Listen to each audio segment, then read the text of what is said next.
What is up, everyone? Happy Tuesday. Welcome into the Pack a Day podcast. My name is Andy Herman. I am a writer and editor for Packer Report. You can follow me on Twitter at Andy Herman NFL. And we got some big news on Monday, but it was very expected news. Of course, we found out that Joe Barry and Maurice Drayton are officially the Packers defensive and special teams coordinators, respectively. So if anyone, I know there were a couple out there on Twitter who was maybe hoping that the reports from, everyone were wrong and that maybe the Packers were going to change their mind, especially at the defensive coordinator position. That did in fact not happen. We don't know yet if there's I'm sure going to be a introductory press conference, but we haven't heard yet when that may be. So my guess is that'll be likely coming up some point this week. So something to look forward to as we get to know both Joe Barry and Maurice Drayton just a little bit better. So that was kind of the big news from Monday. Both of those are officially official from the Green Bay Packers. And again, I'm sure we'll know a little bit more from the Packers about a introductory press conference for both later this week. But my main topic today is going to be, kicking off kind of this offseason with one of the really big questions, and that's, who Green Bay is going to re-sign from their current batch of unrestricted free agents. And let's not forget that they really already re-signed the main two in Kenny Clark and David Bakhtiari. We know that the salary cap's going to go way down and that Green Bay is going to have to pinch pennies where possible. I'm sure they're going to be creative with creating cap space. But I was on, Sports Talk Radio with John Papadopoulos in La Crosse, and he asked me the question. He asked, if Green Bay could keep one player, if they could keep either Corey Linsley or Aaron Jones, just kind of assuming they're around the same cost. We don't know what it's going to be for sure, but with that kind of premise, which player do I think Green Bay would keep and which player would I keep? And he actually prefaced it if Aaron Rodgers had a choice, but I'll take it as, what I would do if I were Green Bay and what I personally think would happen in that situation. So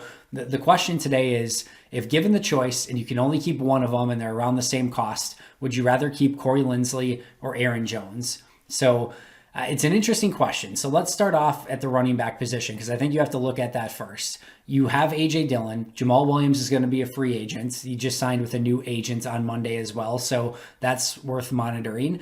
You don't have much left on the roster. You've got Patrick Taylor, who's an undrafted kid from Memphis, who has not, basically, I think, practiced for a couple weeks. That was about it this season. You've got maybe you bring back a Tyler Ervin as kind of a flex running back wide receiver, but, he's a free agent. You don't have much on the roster outside of A.J. Dillon at the moment. So bringing back A.J. Dillon and creating really this fantastic duo with Aaron Jones and A.J. Dillon seems like certainly a direction that you wouldn't mind going in. There's, of course, the argument about whether or not you want to pay running backs, which is, strongly in the favor of no for most people, myself included.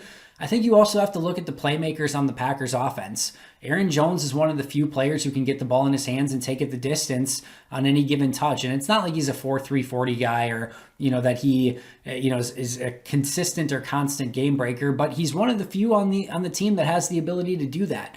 Devontae Adams can get the ball in his hands and make plays, but a lot of his work is, down the field and working the cornerback and getting open and letting Aaron Rodgers deliver him the football. Allen Lazard's more of a possession receiver. MVS, same kind of thing where he's going to do his work down the field and then allow Rodgers to get him the ball. MVS isn't the guy, even though he's got great speed, that you throw a bubble screen to and watch him take it 80, 90 yards with great agility like a punt returner. That's not who MVS is either. Tyler Ervin, not really that guy, even if they end up bringing him back. Tavon Austin didn't end up being that guy. He just doesn't have the juice anymore. So they don't have that guy. At running back, Jamal Williams isn't that guy. A.J. Dillon's got good speed, and I think he could break some runs, but he's not that, quick, agile runner that usually is going to be somebody that gets the ball in his hands, especially on maybe some of those bubble screens like we saw Aaron Jones against the Chiefs in 2019. They don't have that. So Aaron Jones is one of the few players that has kind of that playmaking mentality where if you get the ball in his hands, he can take it the distance at any given moment. So losing him is definitely taking a major piece of that offense away. And you don't really have the receiving running back either, especially if Jamal Williams is gone. It's something that you'd have to replace either via free agency or in the draft. And losing out on that is definitely there's a cost to that. So I think you have to weigh all of those things with Aaron Jones. And, he's been a consummate professional. He's been fantastic during his time in Green Bay. He's a fantastic locker room presence. That's the type of guy that you want to build your team around. So you have to weigh that out. And you don't have a true replacement for Aaron Jones. You have A.J. Dillon, but they're two totally different type of backs. So you don't have that Aaron Jones replacement on the roster. Let's look at Corey Linsley. Didn't have, for me, a negative grade all season long. Played his best football of his career this past season in 2020. Was the only offensive lineman that played well against Tampa Bay in the conference championship game, as everything else was collapsing around him. He was playing great. He is the guy that assists in all those free plays, making sure that he's snapping the ball right on time to get those free plays for Aaron Rodgers. He sets up that entire offensive line. David Bakhtiari is probably going to miss a portion of next season, so Corey Linsley certainly going to would be the leader amongst that offensive line if you decide to bring him back. On the flip side, you actually have in-house replacements for Corey Linsley. Maybe not as good. Certainly if you put Lucas Patrick as center, there's a downgrade going from Corey Linsley to Lucas Patrick. However, I think you might actually make an argument that Lucas Patrick's best position could be center instead of left or right guard. I think there's an argument to be made there.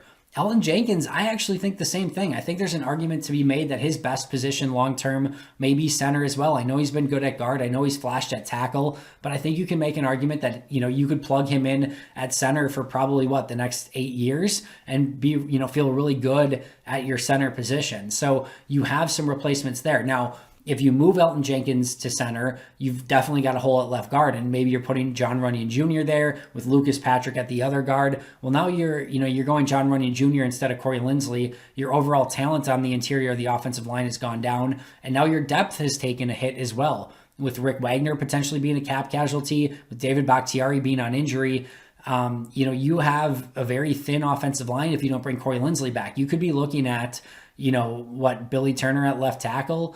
And then, while Bakhtiari's out, you've got John Runyan Jr., Lucas Patrick, Elgton Jenkins, and you've got some decisions to make as to how you're going to fill out the rest of that offensive line. Maybe you bring Lane Taylor back. Maybe you kick out Elgton Jenkins, to a tackle position while Bakhtiari is out. But maybe you end up keeping Rick Wagner, maybe trying to get him back at a lower cost. But your depth overall at offensive line takes a major hit. So you have to think about all of that as well.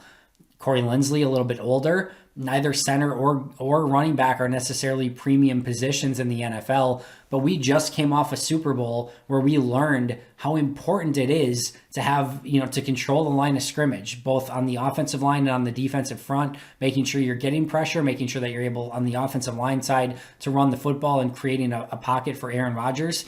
And we don't have to look too far back with Aaron Rodgers to realize when he didn't have that interior of the offensive line with the Byron Bells and the Justin McCrays and so on and so forth, his eyes came down. He was watching the rush. He was doing all his dancing around. He wasn't trusting his line in front of him.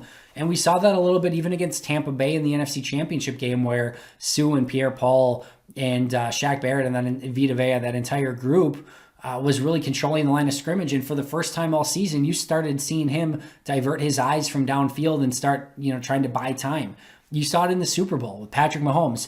He was running like a chicken with his head cut off, just trying to create space so he could give his receivers a little bit of time and make throws from bizarro angles, because that's the only thing that he could do because his offensive line couldn't hold up. And I look at Green Bay.